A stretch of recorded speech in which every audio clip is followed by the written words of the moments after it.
Bonjour à tous et bienvenue dans ce troisième et dernier épisode de ce sixième cycle de petit déjeuner technique sur le réemploi dans les espaces extérieurs. Après les infrastructures et les surfaces, nous finissons aujourd'hui avec le dernier layer extérieur, le mobilier urbain et son réemploi. Moi je suis Benoît Royanet, chargé de mission économie circulaire chez Ecopolis et j'animerai ce webinaire.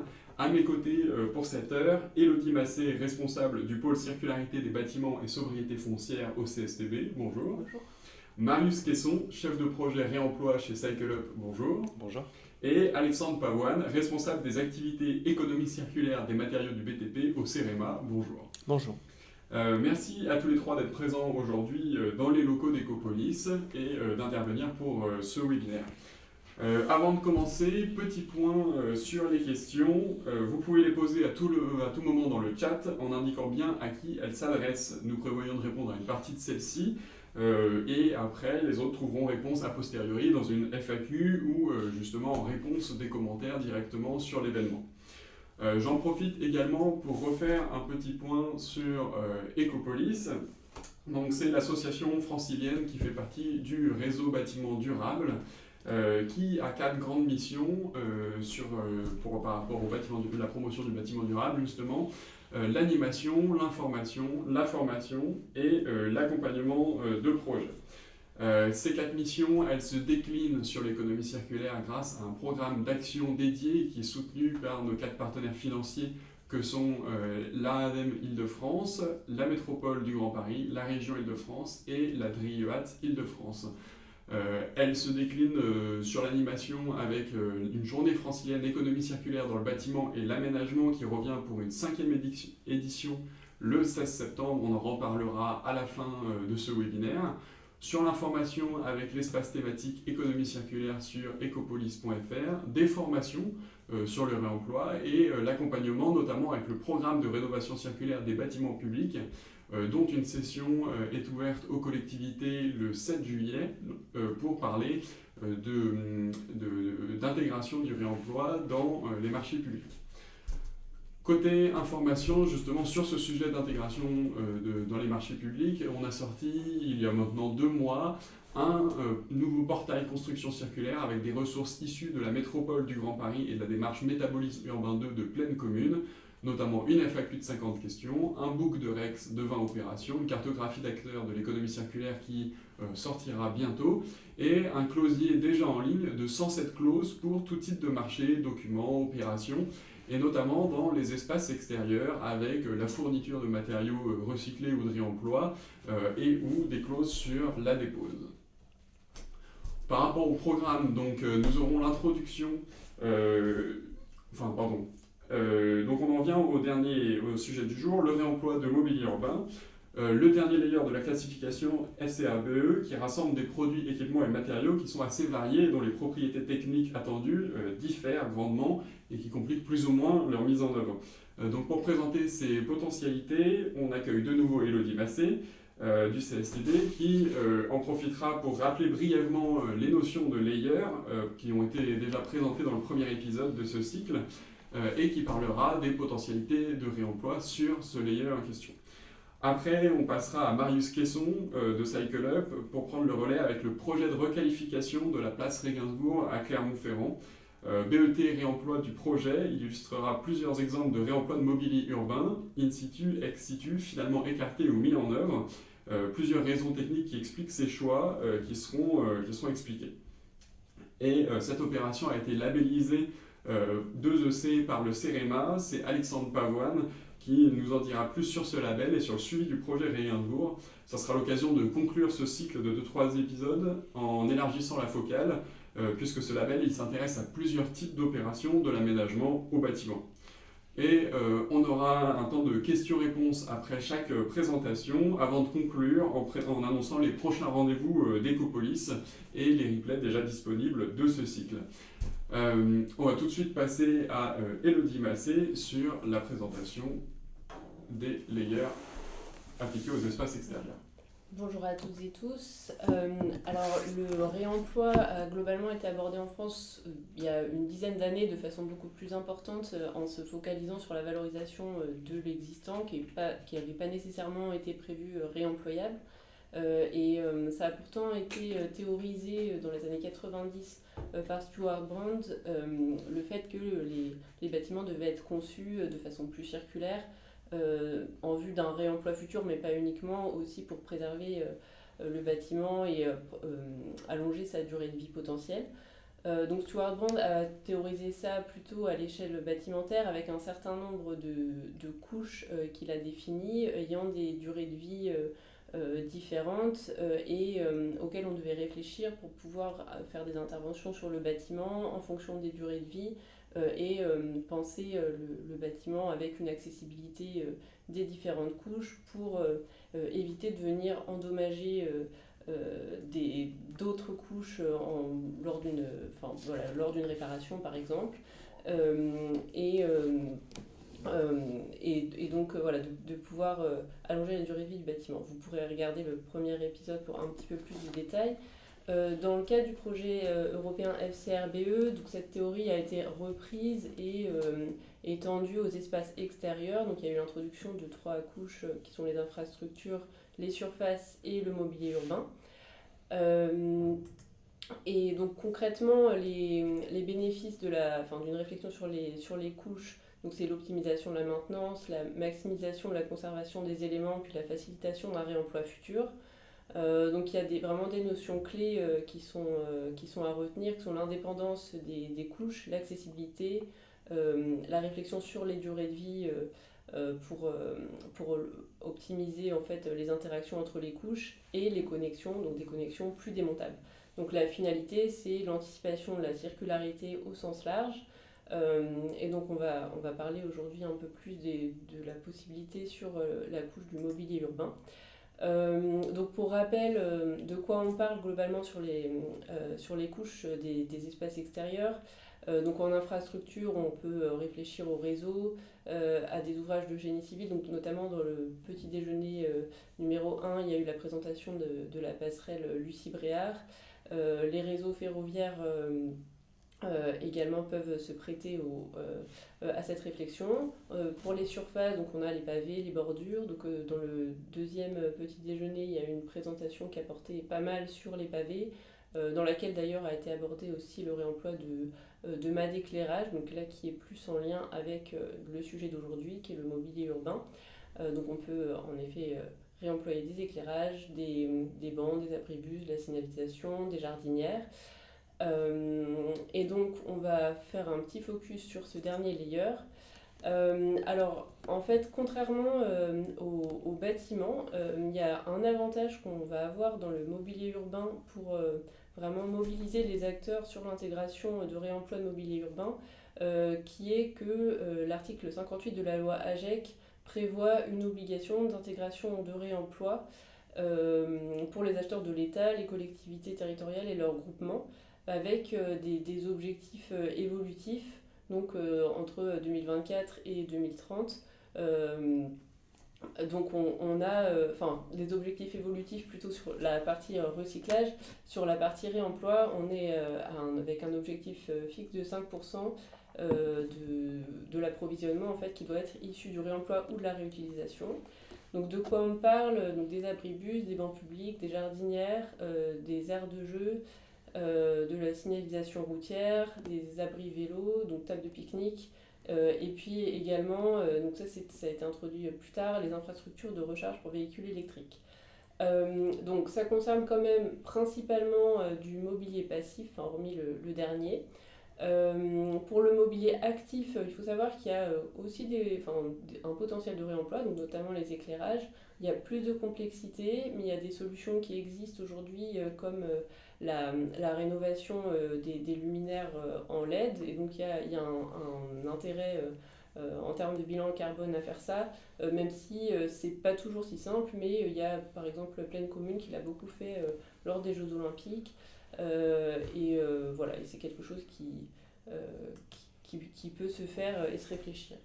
Maintenant, on va illustrer au travers de l'exemple du banc en fait, le potentiel de réflexion sur le réemploi du mobilier urbain. Et donc, on a un certain nombre de leviers intéressants à analyser. Donc, On peut regarder ce qui se passe à la ville de Paris avec les bancs d'Avio notamment. Donc la ville de Paris a un centre de maintenance et d'approvisionnement de la ville à Bonneuil, donc, qui est un centre qui est connu aussi pour centraliser tous les pavés de réemploi. Et là, dans le cas des bancs, en fait, on a un potentiel de démontabilité déjà des bancs et de séparation du bois et du métal. Donc on peut réparer ces bancs potentiellement, donc changer le bois, le reponcer, repeindre le métal, etc. Donc tout est en fonction des différents projets d'aménagement ou simplement d'un besoin de réparation. Donc la ville a mis en place un fonctionnement qui fait qu'on a une optimisation de la conservation en fait, de ces bancs. Et c'est aussi très intéressant d'un point de vue patrimonial de pouvoir conserver ce marqueur de l'aménagement urbain de la ville de Paris. Après, on a d'autres types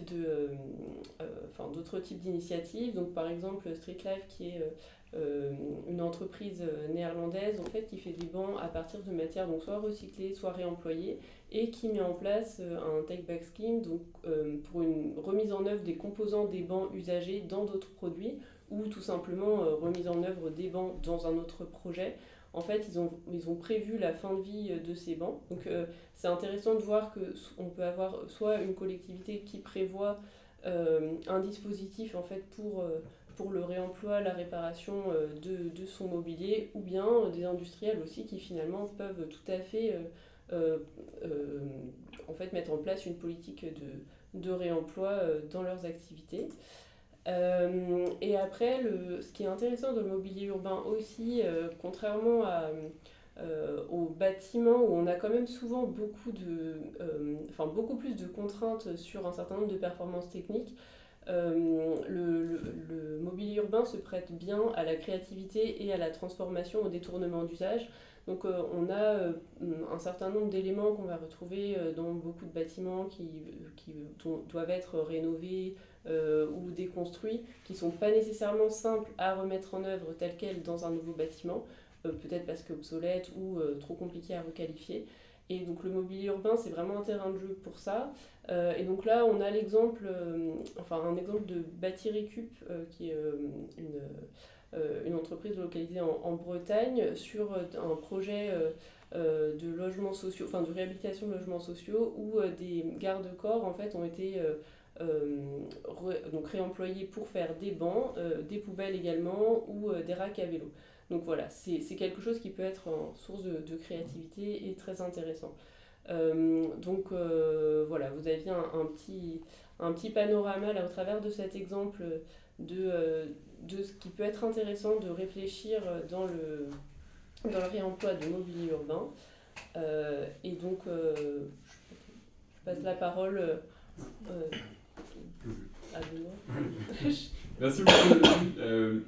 Juste avant de passer au projet, on peut rappeler effectivement que les projets ils s'intéressent à l'ensemble des layers pour la plupart du temps. Et par exemple, si on reprend les exemples du premier épisode de la passerelle, en fait, il y avait des barrières qui ont été réemployées sur cette opération.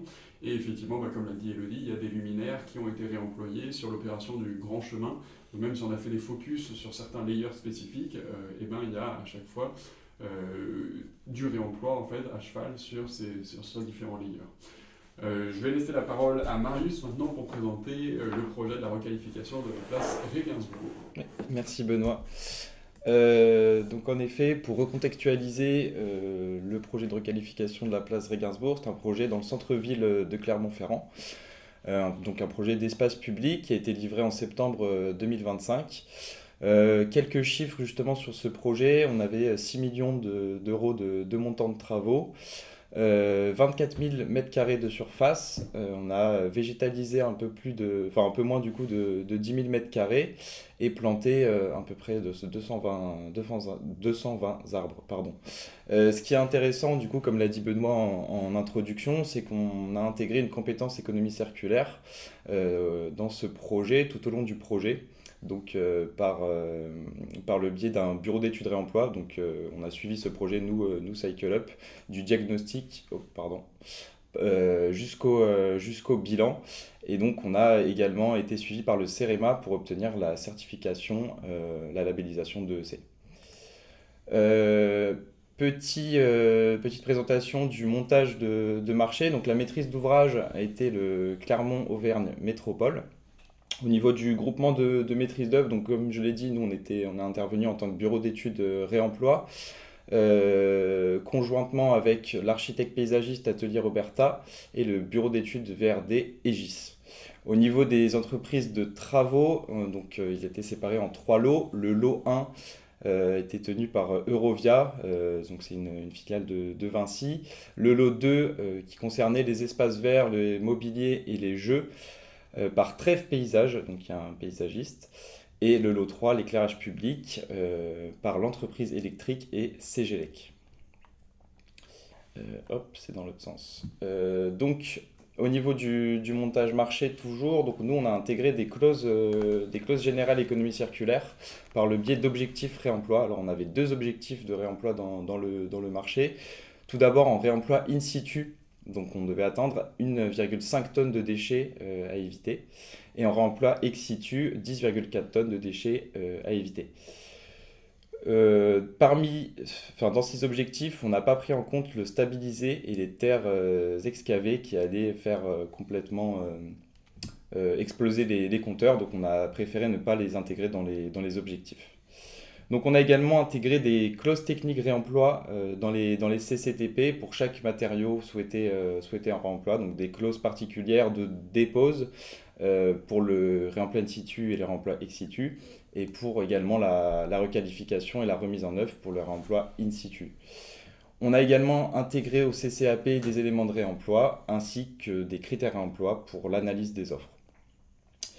Le marché a été contractualisé en BPU DQE, tout simplement pour faciliter le basculement en neuf si jamais on ne souhaitait plus réemployer les matériaux en in situ, ou alors que les matériaux avaient été dégradés le temps de la conception jusqu'à la phase travaux, ou alors pour le réemploi ex situ si jamais on ne trouvait pas de repreneur.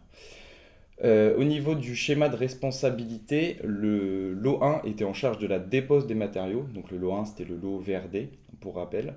Et donc pour tout ce qui était réemploi in situ, le lot 2 s'est chargé de la requalification technique et de la remise en œuvre. Donc il n'y a pas eu de réemploi sur le lot 3, éclairage public.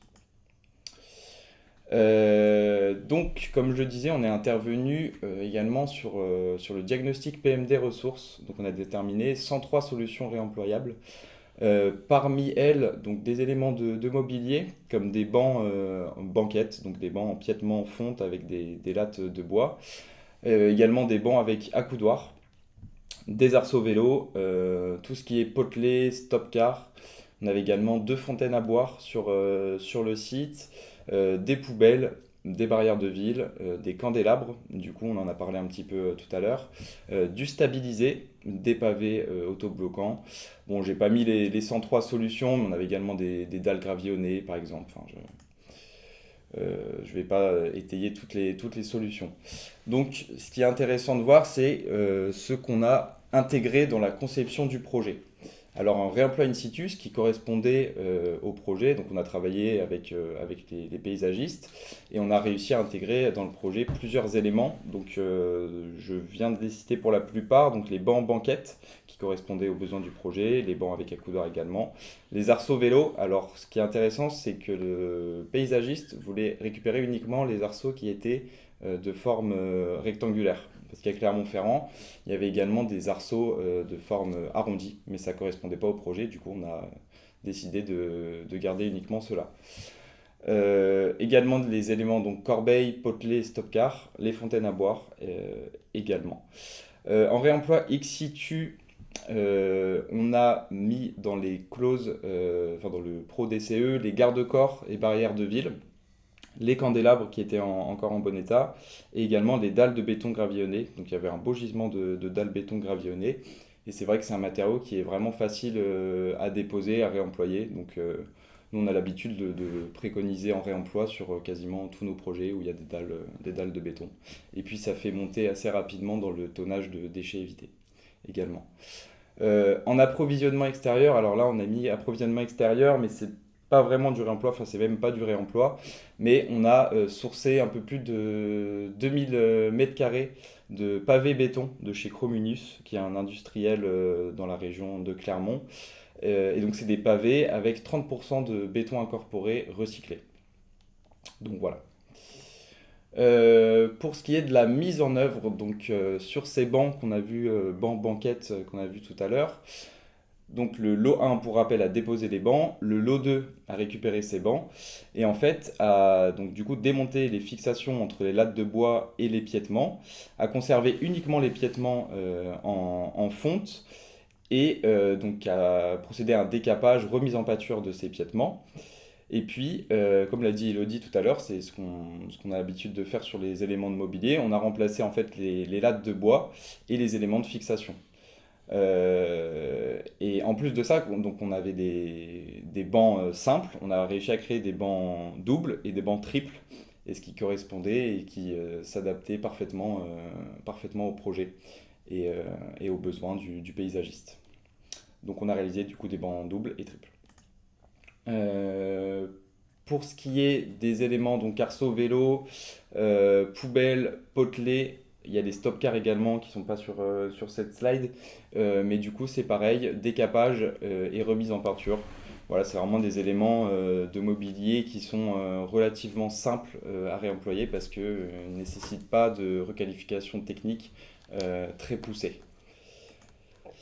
Les dalles de béton gravillonné, donc il y en a une partie quand même qui a été réintégrée au projet et posée sur un jardin partagé dans le projet. Donc là tout à droite on voit également les bancs avec accoudoir. Donc là-dessus on est resté sur des bancs simples. Donc pareil pour les piétements et accoudoirs, décapage et remise en peinture. Et puis les lames de bois en neuf. Ici, je vous ai mis également, pareil, c'est pas du réemploi, mais on a conservé une partie du béton. Il y avait des blocs de béton comme ça avec des espaces végétalisés au-dessus. On a conservé une partie du béton, encore une fois, pour une optique d'optimiser le taux de déchets et de faire économiser du déchet qui partirait à la benne. Sur les solutions abandonnées, c'est intéressant. Donc comme je l'ai dit tout à l'heure, on avait diagnostiqué 2 fontaines à boire et on avait prévu de les remettre sur le projet, donc notamment en du coup, les nettoyant, en changeant les pièces et du coup en les remettant en œuvre. On en a déposé une qui était en bon état, mais malheureusement elle a été volée en phase chantier, donc ça c'est un sujet qu'on peut difficilement gérer, à part en mettant en œuvre plus de protocoles de sécurité. Mais voilà, c'est un peu dommage, puisque c'était des belles fontaines en fonte. On avait également prévu de remettre en œuvre du stabilisé, du coup de faire un décroûtage de 5 cm et de le réutiliser dans la préparation d'un nouveau mélange. On en a déposé 1200 m², mais il s'est avéré que du coup ce stabilisé était pollué. Donc on n'a pas réussi à le réutiliser dans le nouveau mélange. Au niveau de la synthèse des solutions de réemploi, donc en réemploi in situ, on avait en tout 23 du coup, bancs qui ont été réemployés, 14 arceaux vélos, 20 potelets, 5 stop-cars, 6 corbeilles. On avait également 5 m3 de déchets verts qui ont été réutilisés sur site, notamment en paillage. Des dalles gravillonnées, on en a parlé également, et de la terre végétale, 110 m3. Donc la terre végétale a été réamendée sur site par Trèves Paysage. J'avais parlé un petit peu avec l'entreprise et c'est vrai qu'eux ils ont l'habitude de faire de réemployer de la terre végétale et des déchets verts. C'est quelque chose qui est relativement fait aujourd'hui chez les paysagistes. Et du coup, en réemploi ex situ, donc 56 mâts d'éclairage et 21 garde-corps barrières, c'est les barrières Croix Saint-André, qui ont été remis au service de la métropole. Donc ils ont une plateforme interne, ce qui permet de faire correspondre le besoin entre les différents projets suivis par la métropole de Clermont. Et le reste des dalles de béton gravillonné, donc à peu près 700 mètres carrés, qui ont été repris chez Alara Dépollution. Après extérieur, donc ça on en a parlé également, c'est les pavés Chrominus, donc 2150 mètres carrés. Mais encore une fois, ce n'est pas une solution de réemploi à proprement parler. Au niveau des indicateurs, en réemploi in situ, 1,3 tonnes de matériaux, de matériaux réemployés, ce qui correspond à 1,36 tonnes de CO2 économisées. Pour ce qui est de l'impact économique, on a réussi à faire de la plus-value sur justement les opérations de réemploi in situ, donc 3 280 € par rapport au neuf. C'est vrai que les éléments de mobilier urbain sont relativement chers, donc malgré les coûts de dépose et de remise en état, on a réussi à économiser des sous. Pour le réemploi ex situ, 24 tonnes de matériaux, de déchets évités, ce qui représente 0,7 tonnes de CO2.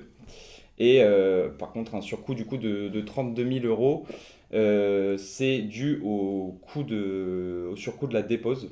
Donc là, en fait, comme on n'a pas vendu ces matériaux, parce qu'ils sont restés au sein de la métropole et ont été donnés également chez Alara Dépollution pour les dalles de béton gravillonné, on n'a pas pu compenser le coût de la dépose. Mais en fait, pour la métropole, ils ont quand même économisé ce coût-là pour leurs autres projets. Donc tout ça nous amène à un bilan de 26 tonnes quasiment de matériaux employés. Ça représente 0,30% du poids des PEMD total qui ont été diagnostiqués dans notre diagnostic PEMD.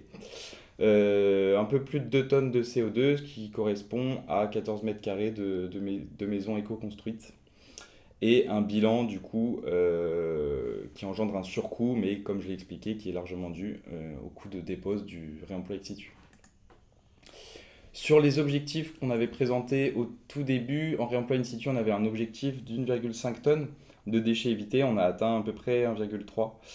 Donc 86% de l'objectif. Il faut savoir que là-dessus, il faut ajouter les 110 mètres cubes de terre végétale, donc qui n'étaient pas dans l'objectif initial, plus les 5 mètres cubes de BRF, des déchets verts réemployés, plus encore les dalles gravillonnées qui étaient en réemploi in situ. On ne les a pas mis là, sinon ça allait vraiment exploser les objectifs. Et en réemploi ex situ, on avait un peu plus de 10 tonnes et on a atteint quasiment 25 tonnes de déchets évités. Donc là-dessus, on a largement rempli l'objectif. On a également recyclé des croûtes d'enrobés qu'on a intégrées dans les formulations d'enrobés. Donc ça, c'est également quelque chose que l'entreprise Eurovia avait l'habitude de faire dans ses projets. Donc comme l'a dit Benoît, on a été suivi par le CEREMA tout au long du projet. Donc nous concrètement, notre rôle en tant que bureau d'études réemploi, ça a été de faire le lien entre les entreprises, la maîtrise d'œuvre, la maîtrise d'ouvrage et le CEREMA. Donc ça consistait en un suivi notamment des matériaux alternatifs utilisés sur le chantier et des gestions des déchets. Mais je vais laisser Alexandre en parler plus précisément dans un second temps. Je vous ai mis également ici quelques liens, notamment du coup des liens sur le projet en fait de Clermont-Ferrand Métropole de la place Rey-Gainsbourg. Et le lien de Cycle Up, une solution globale pour le réemploi de matériaux de construction. Merci beaucoup. Je vais en profiter pour prendre directement les deux questions qui ont été posées dans le chat. La première, c'était une question de Mehdi Jabert. Bonjour, avez-vous le comparatif des prix bancs réemployés versus bancs neufs, idem pour les autres éléments de mobilier justement? Oui, alors on n'a pas, ici dans la présentation, je les ai pas mis, mais je pourrais vous répondre en commentaire, Benoît, comme tu l'as dit.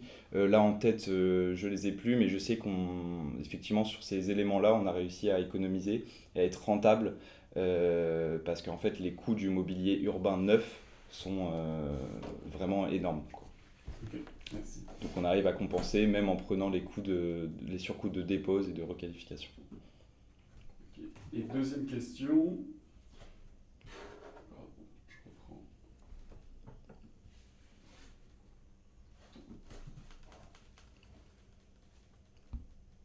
Deuxième question donc de Mélodie Hameau. Pour les bancs en métal non fonte, avez-vous des conseils pour la découpe des fixations des bancs en pied pour une repose ensuite? Couper l'acier au niveau du sol, conserver les fondations en béton, etc. Est-ce que là c'était le cas déjà ou... Alors non, ici sur ces bancs, je ne sais pas si on peut les avoir à l'image d'origine. Non, on ne voit pas bien, mais elles étaient pas, les piétements n'étaient pas fixés dans le sol. Enfin, elles n'étaient pas scellées, je veux dire. Elles étaient justement fixées par des grosses vis, hein, finalement. Donc c'est vrai que ça a été facilement déposable. C'est juste pour les bancs avec accoudoir, pour le coup, là, elles étaient scellées et on a en fait coupé au bord du piétement. Donc ça n'a pas vraiment posé de problème pour l'entreprise de dépose. D'accord. Et comment avez-vous conditionné les bancs entre la dépose et la repose? Alors il y avait un espace de stockage, effectivement je n'ai pas parlé du conditionnement, il y avait un espace de stockage sur site et donc qui était à côté de la base vie et ce qui permettait du coup de faire le lien, enfin ce qui a permis de faire le lien entre le lot 1 qui est en charge de la dépose et le lot 2. Donc en fait, il récupérait un peu au fur et à mesure les éléments en faisant des bons de réemploi pour vraiment assurer le suivi et la traçabilité de ces matériaux-là, pour s'assurer que justement il n'y ait pas de perte, de casse, ou que l'entreprise de paysagiste ne prenait que la moitié. Enfin, voilà, c'était vraiment dans le but d'assurer ce suivi-là. Et ensuite, le reconditionnement, il se faisait en extérieur, en atelier? Voilà, c'est ça exactement. Alors l'entreprise du coup Trèfle Paysage avait un prestataire du coup qui était en charge de cette requalification-là. Donc ils allaient chercher le gisement sur site et puis l'amener directement dans son atelier. D'accord. J'avais une question, on n'a pas du tout parlé normes, un petit peu comment on s'assure en fait de la pérennité de ces installations. Comment vous avez fait justement pour ce mobilier urbain, pour justement justifier du réemploi? Alors c'est vrai que c'est des éléments en fait finalement, tous ces éléments-là en réemploi in situ, qui sont assez facilement réemployables parce qu'on n'a pas de grosses contraintes réglementaires. Par exemple sur les bancs, comme on a mis des lattes de bois neufs, on considère que le matériau le matériau de réemploi est réemployé sur site, a les mêmes performances techniques qu'un matériau qui serait neuf. Pareil pour tout ce qui est arceau vélo, corbeille, potelet, stop-car et fontaine à boire. C'est pas des éléments, Elodie en a parlé tout à l'heure, qui sont vraiment contraignants au niveau de la législation. Donc c'est vrai qu'on n'a pas eu trop de soucis là. Après, dans nos clauses de réemploi et ce qui a été intégré dans les CCTP, on a vraiment mis des protocoles justement de dépose et de requalification qui permettaient d'atteindre les performances techniques de ces matériaux-là. D'accord. Et donc vous avez aussi prévu un protocole sur les fontaines qui au final n'a pas pu être mis en œuvre avec le vol. Voilà, exactement. On avait prévu du coup le changement des pièces d'usure, nettoyage et un test pour savoir si la fontaine fonctionnait concrètement. De toute façon, vous avez déjà répondu, je pense, à la question du souci qui disait comment comptabilisez-vous les bancs en réemploi en termes de masse réemployée, uniquement le métal réemployé ou le métal plus le bois du banc initial? Du coup, c'est uniquement l'épiètement. D'accord. Et est-ce que vous comptabilisez le recyclage d'enrobés en réemploi? Alors non, à proprement parler, on ne l'a pas mis dans les objectifs, c'est encore dans l'autre sens. Parce que du coup, effectivement, c'est vraiment du recyclage d'enrobés et ça a été fait du coup par le lot VRD et c'est pas vraiment du réemploi.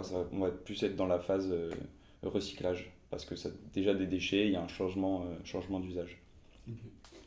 Moi j'aurais une question supplémentaire aussi, c'est comment donc ce projet-là de réemploi dans les espaces extérieurs, il s'insère dans les autres projets de Cycle Up. Est-ce que vous avez eu d'autres projets sur le réemploi extérieur qui ont pu nourrir ce projet-là, ou est-ce que c'est celui-ci qui va nourrir ensuite d'autres projets avec reprise des protocoles qui ont pu être produits dans ce cadre-là? C'est vrai que chez CycleUp, on a plus l'habitude de travailler sur la partie bâtimentaire. Donc pour nous, ça a été un gros, c'est du coup un gros projet sur lequel on va pouvoir s'inspirer pour les futurs projets d'espace public. Maintenant, il y a déjà eu des projets suivis par CycleUp, je pense notamment au parvis de la Défense qu'on a suivi. Donc on a vraiment pu concrètement s'inspirer de ce qu'on avait déjà fait, ce qui avait déjà été fait, parce que pour le coup, c'était un beau projet avec beaucoup de réemploi. Et puis on a pu, par exemple pour les éléments de mobilier, récupérer les protocoles de requalification qu'on avait utilisés dans ce projet-là et les adapter en fonction de ce qui avait fonctionné ou pas sur le projet de la Défense. Et puis donc là, on suit également un autre projet à Clermont sur la place de l'île Salford. Et également, on va pouvoir s'inspirer de ce qui a été fait là. En plus, c'est dans la même ville, donc on va arriver concrètement avec des éléments concrets pour leur montrer ce qui est possible de faire et possible de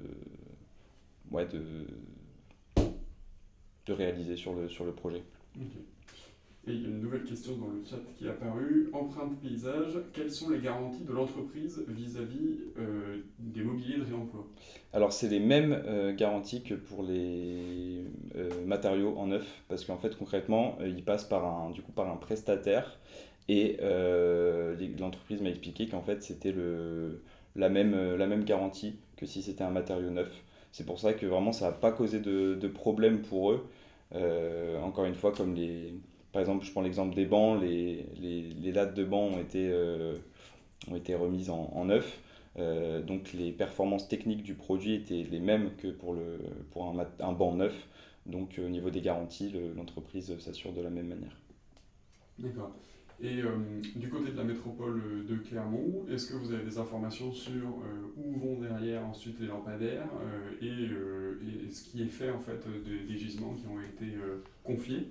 Alors du coup ils ont une plateforme, un service de maintenance qui permet du coup de récupérer ces matériaux et en fonction des besoins sur les autres projets qui suivent, ils peuvent récupérer ces matériaux-là qui ont déjà été déposés. Du coup, en réalisant des travaux, j'imagine, de remise en œuvre sur les barrières garde-corps et candélabres. Mais du coup, ça reste vraiment en interne au sein du service de la métropole. D'accord. Merci beaucoup Marius. Peut-être juste une précision aussi sur le réemploi de bancs. Comme le disait Élodie en introduction, le CMA à Paris, par exemple, fait aussi du ponçage des lattes de bancs, ce qui enlève 2 mm, quelques millimètres de matière et remet en fait aussi les mêmes lattes sur les bancs et a priori sans souci non plus de garantie et de questionnement sur la durabilité, c'est bien accepté comme ça. On va maintenant passer à la présentation du label 2EC par Alexandre Pavoine. Je vous laisse la parole. Alors. Du coup, effectivement, ce projet, c'était l'opportunité de vous présenter le label 2EC qui couvre un périmètre assez large, c'est dans l'autre sens, excusez-moi, de domaines d'activité et auquel s'est référé la maîtrise d'ouvrage à Clermont-Ferrand. Alors, juste quelques mots sur le CEREMA pour introduire le portage de ce label par l'établissement. Donc, on est un établissement public qui est porté par les collectivités et l'administration, l'État. Et cet outil qui s'adresse aux maîtrises d'ouvrage est particulièrement destiné aux maîtrises d'ouvrage publiques, et notamment les adhérents de l'établissement, qui sont à présent plus de 1000 et qui ont l'opportunité de se référer au CEREMA pour déployer cet outil. Alors en quelques mots, qu'est-ce que ce label 2EC? Alors 2EC, c'est un acronyme pour engagement et économie circulaire. C'est un label qui est national, qui est reconnu par le ministère de la Transition écologique et qui a été développé en 2021 sous le constat que différents établissements du ministère élaboraient des doctrines qui décrivaient comment valoriser des matériaux alternatifs dans la construction et les aménagements, et que malgré l'existence de ces référentiels, plus ou moins techniques, eh bien, on constatait des difficultés de déploiement de ces démarches sur le terrain. Et l'idée, c'était du coup de proposer une solution qui à la fois dirige les maîtrises d'ouvrage dans un cadre, on va dire, strict et les rassure sur leur démarche, et puis aussi qui leur apporte des éléments de communication, de valorisation de leurs initiatives. Alors c'est une démarche qui est particulièrement ambitieuse, j'en parlerai un peu après, et qui couvre globalement la prévention, la gestion des déchets et la valorisation des matériaux alternatifs. Alors le label 2EC, il commence par une initiative du maître d'ouvrage, c'est le premier bénéficiaire. Et puis une fois que le maître d'ouvrage va s'engager dans cette démarche, en fait, il va emmener avec lui l'ensemble des acteurs qui interviennent sur le projet, la maîtrise d'œuvre et les entreprises. Ce processus de labellisation, il repose sur l'application d'une charte d'engagement. Ces différents éléments sont disponibles sur un site internet où vous cherchez 2ec.fr et vous retrouverez du coup cette charte où le maître d'ouvrage va s'engager finalement à respecter, on va dire, la réglementation relative à la prévention et la gestion des déchets dans un périmètre où il peut y avoir de nombreuses subtilités, on en parlait à l'instant, entre les activités qui relèvent du domaine du bâtiment et celles de l'aménagement. Ça a été évoqué à l'instant, le sujet du réemploi par exemple est vu un peu différemment entre le domaine des TP et de l'aménagement. Tout ce qui sortira d'un projet d'aménagement, de TP, tous les matériaux qui en sortent prennent le statut de déchet, ce qui n'est pas forcément le cas pour les mobiliers, les produits et équipements d'un bâtiment. Et puis aussi une autre subtilité, c'est que dans le domaine des TP, le diagnostic n'est pas obligatoire. Et donc du coup, engager une action qui relève d'une gestion circulaire des matériaux et des déchets dans un projet, ça peut être difficile si en amont, on ne s'est pas interrogé sur ce qui va être rencontré par les entreprises et géré au cours du projet. Et donc dans le cadre de ce label 2EC, du coup il y a les aspects respect de la réglementation déchets, hiérarchie des modes de traitement, circuit court, et puis aussi l'engagement de réaliser un diagnostic, quel que soit le périmètre et le domaine du projet. Ça va s'intéresser aux matériaux et aux déchets qui vont être manipulés pendant le projet, mais aussi aux matériaux entrants qui peuvent être des déchets qui seront valorisés dans le cadre du projet et qui pour certains ont des conditions d'usage, notamment sur les aspects environnementaux et sanitaires qui relèvent de doctrines produites par le CEREMA ou Berger. Alors le périmètre de ce label il est très large. Aujourd'hui on va parler d'aménagement, mais en fait ça peut s'intéresser à des travaux d'infrastructures linéaires de transport, la route, des comblements de cavités d'origine naturelle ou anthropique. Et puis le cas qu'on rencontre le plus souvent en fait, ce sont des projets où il y a à la fois des enjeux relatifs au bâtiment, des constructions, rénovations significatives, et puis des projets d'aménagement sur ce même projet, parce qu'on va refaire la voirie, refaire des parkings, réaménager les mobilités. Et du coup, la maîtrise d'ouvrage doit s'assurer de la gestion on va dire correcte des déchets, parce qu'elle en est responsable sur l'ensemble du processus de gestion de ces matériaux. Alors le processus de labellisation, il a été fait de sorte à ce qu'il puisse faciliter la démarche du maître d'ouvrage et va venir, on va dire, fixer un bon avancement du projet à différentes étapes. C'est une illustration qui a été présentée par mon collègue. D'abord, le maître d'ouvrage va pouvoir disposer du label sur cet aspect conception dès qu'il signe la charte d'engagement et qu'il intègre dans ses marchés et contrats les dispositions relatives à ses engagements d'économie circulaire. Dans ce processus, on n'a pas imposé des objectifs sur le réemploi, la valorisation, la gestion des matériaux. Ça, c'est vraiment une spécificité, une feuille de route locale, des ambitions territoriales.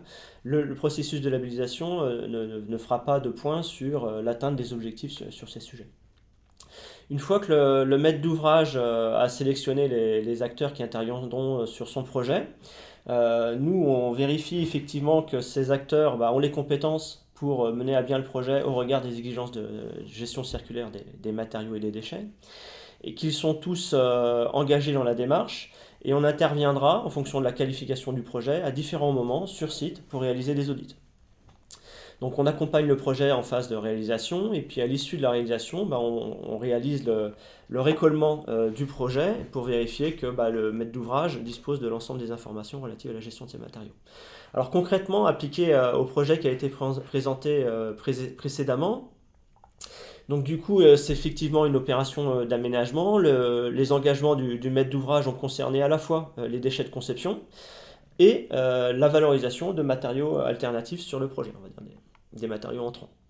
Donc nous, ce qu'on a pu constater et ce qui a fait l'objet du coup de la certification, on va dire en phase conception du projet, c'est qu'effectivement les différents documents de consultation expriment un besoin sur les clauses d'économie circulaire, expriment un besoin d'exigence sur un référent réemploi sur le chantier, font explicitement mention du label 2EC et puis du coup fournissent le diagnostic PEMD de sorte à ce que les entreprises puissent atteindre les objectifs. Alors on l'a évoqué, le projet disposait de différents lots et c'est tout l'intérêt du label 2EC de couvrir l'ensemble de ces paramètres. Alors si on fait juste un point sur le lot 2, nous ce qu'on a pu constater au cours de l'audit, c'est que le plan d'assurance qualité était mis en place pour assurer une gestion circulaire des déchets, qu'il y avait eu une formation spécifique auprès des personnels pour être sensibilisés à ce sujet. Et puis que les exigences sur, on va dire, la proximité des acteurs qui intervenaient dans le projet étaient aussi respectées avec ce questionnement sur les acteurs qui intervenaient dans le processus de gestion. Des aspects aussi réglementaires ont été vérifiés, notamment l'enregistrement des déchets sur la plateforme de l'État, à l'époque le RNDTS et Track Déchets maintenant. Alors on a aussi relevé, et c'est tout l'intérêt, d'accompagner la maîtrise d'ouvrage, la maîtrise d'œuvre dans ces démarches, donc faire de sorte que la maîtrise d'ouvrage puisse rendre compte de l'ensemble de la traçabilité des déchets, y compris du réemploi, parce que c'est important pour pouvoir ensuite faire les bilans de l'opération. Donc il y avait quelques éléments qui devaient être améliorés, en tout cas on devait s'assurer que ces éléments étaient disponibles au cours du projet, qu'on n'ait pas de difficulté en fin de projet pour en capitaliser toutes les informations.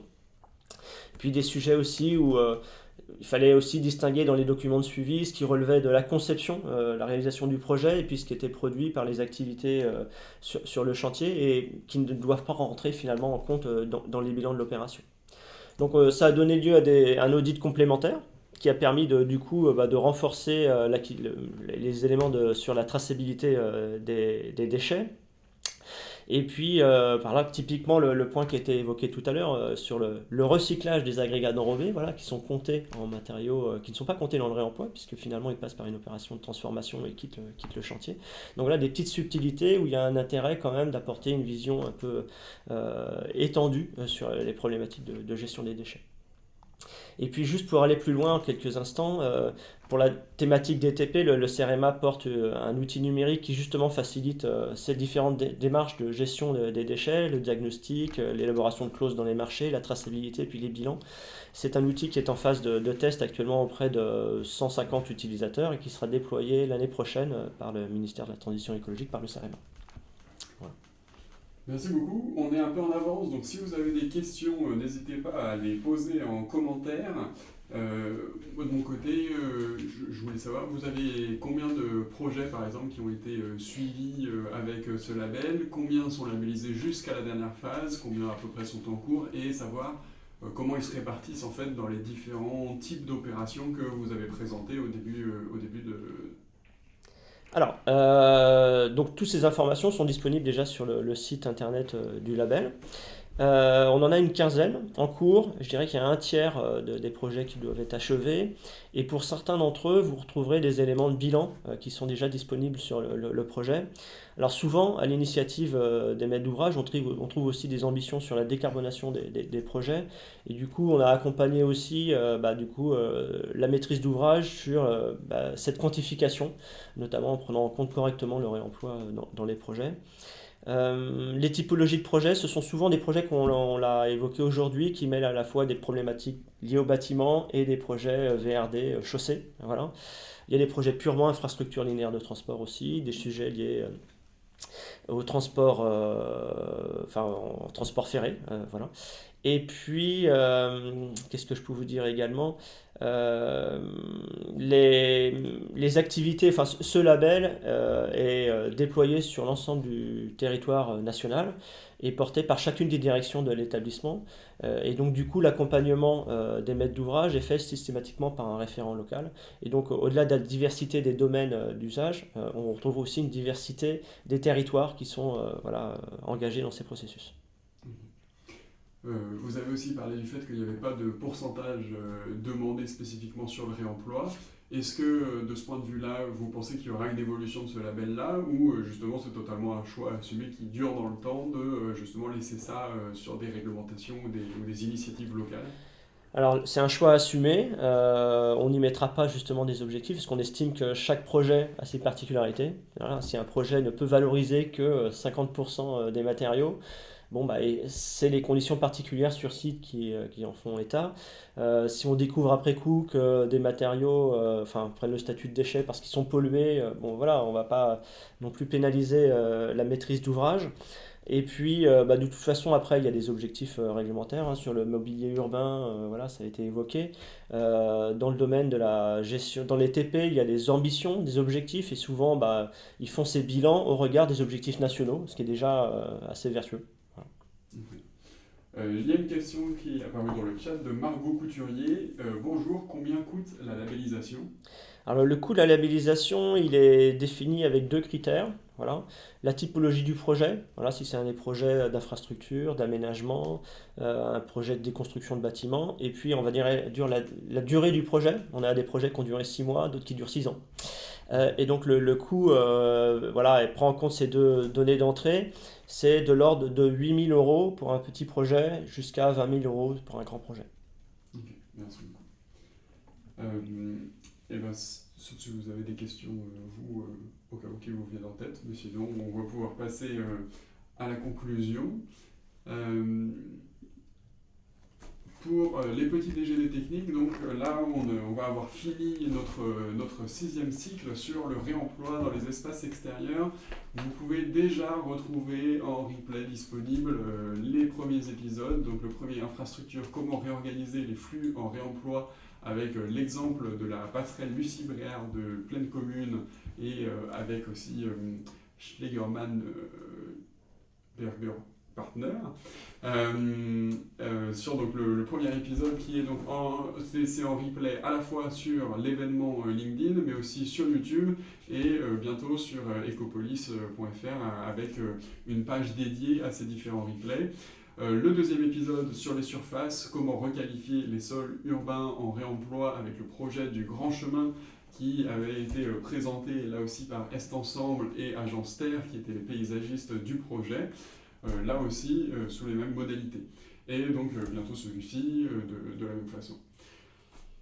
J'en profite aussi pour vous dire que dans les prochains événements économie circulaire, la 5e journée francilienne qui donc revient mercredi 16 septembre, ça sera de 9h à 18h, ça sera encore une fois à Césure, au 13 rue Santeuil dans le 5e. Plus d'informations sur ecopolis.fr, il commence à y avoir le programme qui se dessine et qui est donc mis en ligne.